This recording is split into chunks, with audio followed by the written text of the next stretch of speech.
नमस्कार दोस्तों, ओम नमः शिवाय। स्वागत है आप सभी का इस नए वीडियो में। ओम नमः शिवाय, जय श्री शिवाय, नमस्तुभ्यम, हर हर महादेव। मार्गशीर्ष मास का बहुत ही बड़ा रविवार है जो कि 24 नवंबर को पड़ रहा है, अर्थात आज है 24 नवंबर और आज है मार्गशीर्ष का बड़ा रविवार। यह रविवार बड़ा क्यों होता है? क्योंकि मार्गशीर्ष महीने का रविवार इसलिए महत्वपूर्ण होता है क्योंकि वह हमारे जीवन में माता लक्ष्मी, धन संपदा यानी कि माँ लक्ष्मी जी की पूजा आराधना करने के लिए, माँ लक्ष्मी जी को प्रसन्न करने के लिए बेहद महत्वपूर्ण दिन होता है। तो मार्गशीर्ष महीने की रविवार के दिन को और भी विशेष महत्वपूर्ण बनाते हुए चावल के ऊपर चौमुखी दीपक वाला एक छोटा-सा दीपक प्रज्वलित करके हम माता लक्ष्मी जी को प्रसन्न कर सकते हैं 24 नवंबर अर्थात रविवार की रात्रि पर। तो कैसे करेंगे? पुष्प दीपक का वाला ये छोटा-सा अद्भुत-सा उपाय, संपूर्ण विधि, संपूर्ण जानकारी चलिए जानते हैं और समझते हैं पूज्य गुरुदेव जी की अनुकंपा और कृपा से। तो आइए वीडियो में आगे बढ़ते हैं, लेकिन प्लीज़ उससे पहले वीडियो को लाइक अवश्य रूप से करिएगा। और यदि आप हमारे चैनल पर नए हैं या फिर आप हमारी आवाज़ पहली बार सुन रहे हैं, तो चैनल को सब्सक्राइब ज़रूर रूप से करें। देखिए, जैसे कि आप सभी को बताया गया कि मार्गशीर्ष मास का जो रविवार का दिन होता है विशेष और बहुत ही ज़्यादा महत्वपूर्ण होता है और आज हम सभी का रविवार का दिन है और यह रविवार का दिन माता लक्ष्मी जी को विशेष रूप से समर्पित होता है मार्गशीर्ष महीने में। हम सभी क्या करेंगे? चावल का छोटा-सा बेहद सा उपाय करेंगे। तो आवश्यकता पड़ेगी कुछ साबुत चावल के दाने की। तो जो हमें साबुत चावल के दाने लेने हैं, ये साबुत चावल के दाने हम कितने लेंगे? तो हम सभी को इसमें संख्या अनुसार नहीं लेना है। हम इस चावल को 1 से 2 मुट्ठी ले सकते हैं, यानी कि 1 मुट्ठी चावल के दाने लेंगे और थोड़ा-सा 1 चुटकी चावल के दाने हम अलग निकाल कर के रखेंगे। ठीक चौमुखी दीपक के साथ प्रज्वलित करेंगे। कैसे करेंगे? ध्यान से समझिएगा। हम सभी को आवश्यकता पड़ेगी एक दिए की। दिया या तो हम मिट्टी का ले सकते हैं या हम आटे का भी दिया तैयार कर सकते हैं। यहाँ पर जो हम बाती का प्रयोग करेंगे तो कुछ लोग क्या करते हैं, 4 चौमुखी बाती जलानी है तो चौमुखी बाती के लिए 4 बाती जलाते हैं। 1, 2, 3, 4 ऐसे 4 बातियाँ डालते हैं और फिर उन 4 बातियों को प्रज्वलित करते हैं। तो ऐसे आपको 4 बाती नहीं डालनी है एक दीपक में, आपको केवल 2 बाती ही डालनी है। कैसे? ध्यान दीजिएगा, समझिएगा। 2 बाती कैसे डालेंगे आप? ये हो गई आपकी 1 बाती, ये हो गई आपकी दूसरी बाती, ठीक? या फिर कहें तो 1 बाती ये हो गई और 1 बाती ये हो गई। इस प्रकार से आपकी यानी कि 2 ही बाती रखनी है। एक बड़ी-सी बाती लीजिएगा, उसको रखिएगा तो एक साइड इधर निकाल लें, एक साइड इधर निकाल दिया आपने और उसका एक दूसरी बाती ली और उसका एक एक कोना बाहर और दूसरा कोना बाहर। ऐसे करके 2 बातियों से ही आपको चौमुखी बाती बनानी है, जैसे कि अभी आप यहाँ पर समझ रहे हो। एक बड़ी-सी बाती ली और ऐसे रख दी, एक बड़ी-सी बाती ली और ऐसे रख दी। ये हो गई आप सभी की चौमुखी दीपक तैयार। अब इसको जो है आप चारों तरफ प्रज्वलित करोगे, ध्यान दीजिएगा क्योंकि यह जो चौमुखी दीपक है ये चारों तरफ प्रज्वलित होगी और 2 ही बाती से आपको चौमुखी दीपक बनाने हैं। 4 बाती नहीं रखनी, 2 बाती से चौमुखी दीपक बनाए जाते हैं एक दिए में। दिया मिट्टी या आटे का ले सकते हो। ले लिया, अब संध्या के समय पर कर रहे हो, संध्या के समय पे यदि देखा जाए तो साधारण रूप से आपको जो मुहूर्त बताया तो वह प्रदोष काल का समय रहेगा पुष्य नक्षत्र के, ठीक है? तो प्रदोष काल के समय पे आप कहाँ पे आओगे? आप अपने घर में जिस मुख्य द्वार से अपने घर के भीतर आते हो, प्रवेश करते हो, वही द्वार, वही स्थान होता है माता लक्ष्मी जी का भी प्रवेश का, आगमन का, यानी कि आपके घर में आती हैं। जिस जगह से माता लक्ष्मी प्रवेश करती हैं, वह होता है आपके घर का मुख्य द्वार। तो माँ लक्ष्मी जी के आगमन के लिए, उनके स्वागत के लिए आपको अपने द्वार को संध्या समय में खोल कर के रखना है, यानी कि गेट जो है, दरवाज़ा जो हम कह रहे हैं, इसको आप ओपन करके रखेंगे, खुला करके रखेंगे और यहीं पर आप दीपक प्रज्वलित करेंगे माता लक्ष्मी जी के स्वागत में। जैसे ही माता लक्ष्मी जी प्रवेश करते हैं आपके घर में आती है तो उनके स्वागत में आप द्वार पर ही दीपक और चावल आप उनको समर्पित करेंगे। कैसे? जो आपके पास एक मुट्ठी सफ़ेद चावल के दाने हैं वह रख दिया। आप यहाँ पर बाहर खड़े हैं, ध्यान दीजिएगा, आप गेट के बाहर खड़े हैं, ठीक? गेट के बाहर खड़े हैं, आप अपने सीधे राइट साइड में एक कोने में, गेट के जस्ट कोने में आपको क्या करना है, चावल एक मुट्ठी रखना है, रख दिया, चौमुखी दीपक आप प्रज्वलित करेंगे, ठीक है? जो आपके पास चौमुखी दीपक था उसको आपने चारों दीपकों को प्रज्वलित कर दिया है।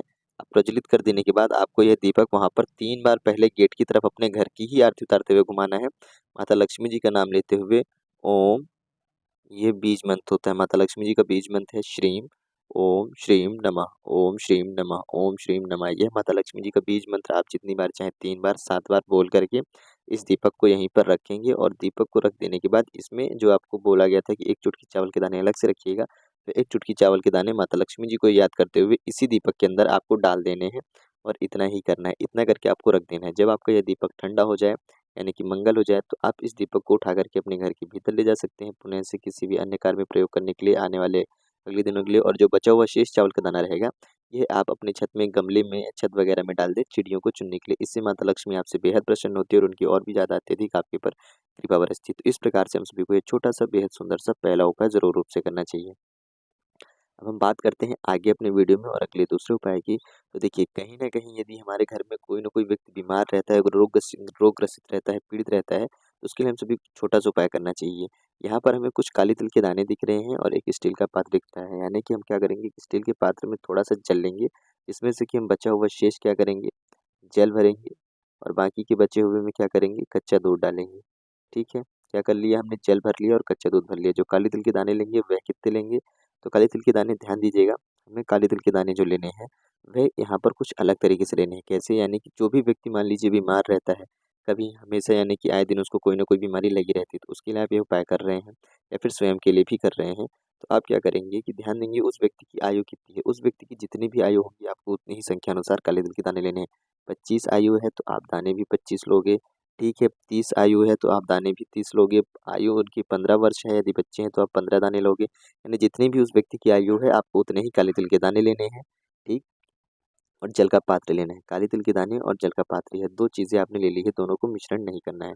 इसको लेकर कहाँ पहुँचेंगे, अपने घर के नज़दीकी कहीं पे भी शमी पत्र, आपने अपने घर में शमी पत्र का वृक्ष तो अवश्य रूप से लगाया होगा, लगाया कि नहीं लगाया है ना?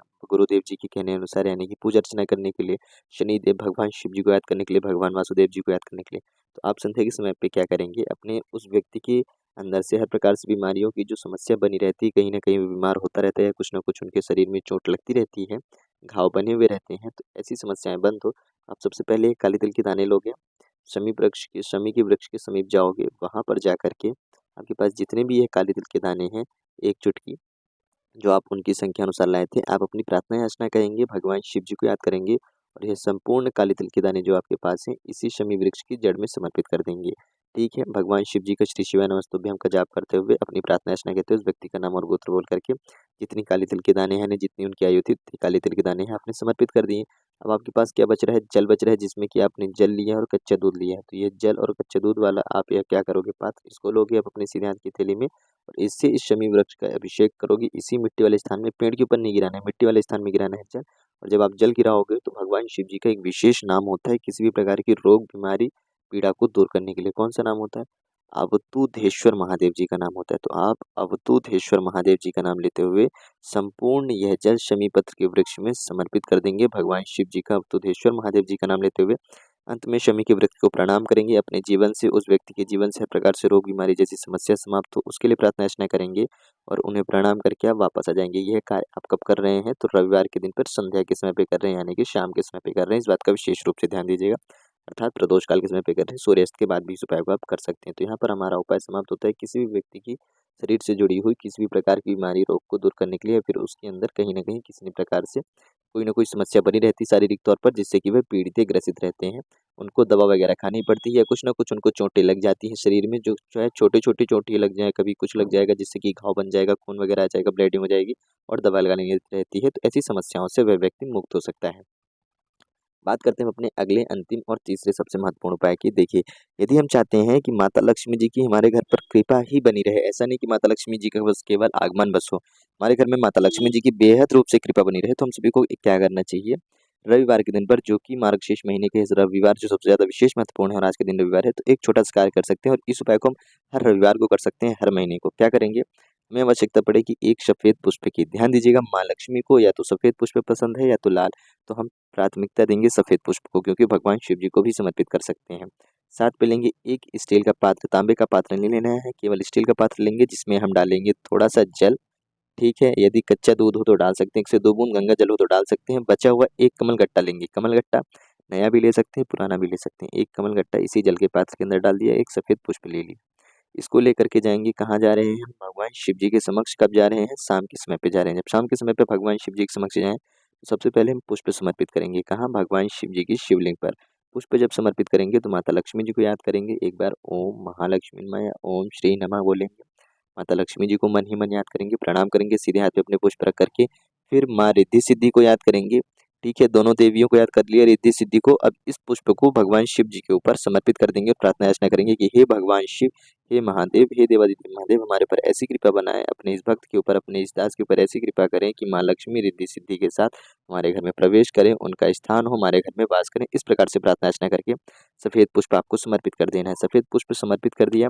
अब जो आपके पास कमल गट्टे वाला यह जल है, तो कमल गट्टे सहित आपको भगवान शिव जी की शिवलिंग पे श्री शिवाय नमस्तुभ्यं का जाप करते हुए संपूर्ण जल समर्पित कर देना है। और अंत में थोड़ा-सा जल लेकर के यहाँ से अपने दोनों आँखों में और अपने ऊपर छिड़काव करना है कि माता लक्ष्मी जी की हमारे ऊपर विशेष रूप से अनुकंपा कृपा बनी रहे। हमारे घर में माता लक्ष्मी जी का वास हो और जो भी हमसे भूल चूक होती है माता लक्ष्मी जी से संबंधित यानी कि धन से संबंधित, तो हमसे उसके लिए क्षमा याचना करें, ताकि हम आने वाले समय में, आने वाले इस आगे के समय में कोई भी फ़िज़ूल का खर्च या व्यर्थ का खर्च ना करें। माता लक्ष्मी जी का आदर सम्मान करें और उसी के साथ-साथ हमारे घर में माँ लक्ष्मी की विशेष रूप से कृपा बनी रहे।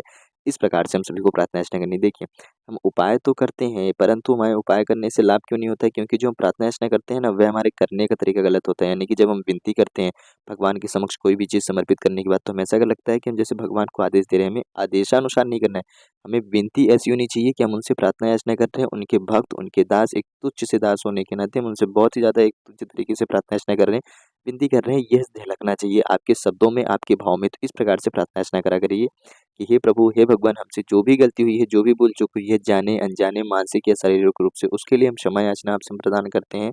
चाहते हैं कि आप हमें क्षमा याचना करें और साथ ही साथ अपने इस तुच्छ भक्त के ऊपर, अपने इस तुच्छ दास के ऊपर अपनी अनुकंपा कृपा सदैव बनाए रखें। हम अबोध हैं, अनजान हैं, हमसे कुछ न कुछ जाने अनजाने में भूल चूक हुई होगी, तो उसके लिए क्षमा याचना करिएगा। इस प्रकार से प्रार्थना याचना हम सभी को करनी चाहिए। यदि आप ऐसा करते हैं तो माँ लक्ष्मी रिद्धि-सिद्धि आपके घर में ज़रूर वास करती है और भगवान महादेव की अनुकंपा कृपा आपके घर में ज़रूर बनी रहती है। तो आप भी अपने घर में फलते-फूलते हैं, आपके घर में सुख, शांति, समृद्धि और हर्षिता यानी कि ऐश्वर्य, कीर्ति सभी चीज़ों का आपके घर में वास होता है। तो ये छोटा-सा बेहद-सा सुंदर-सा उपाय था, जो कि पूज्य गुरुदेव जी की कथा अनुसार, उन्हीं के आदेश अनुसार बहुत ही सरल और सहज रूप से बताने का प्रयास किया गया है कि कैसे 24 नवंबर के इस रविवार को और भी ज़्यादा बेहद और बड़ा बना सकते हैं। ज़रूर रूप से करिएगा। चावल के ऊपर चौमुखी दीपक वाला एक छोटा-सा उपाय, कुछ प्रश्न हो तो अवश्य पूछें। अभी तक आपने वीडियो को लाइक नहीं करा है तो वीडियो को ज़रूर रूप से लाइक करें और यदि आप चैनल पर हमारे नए थे और चैनल को आज तक सब्सक्राइब नहीं करा है तो चैनल को आज अवश्य रूप से सब्सक्राइब करें, ताकि आपको भी और अधिक से अधिक वीडियो मिल सके। जय श्री शिवाय नमस्तुभ्यम, हर हर महादेव, ओम नमः शिवाय।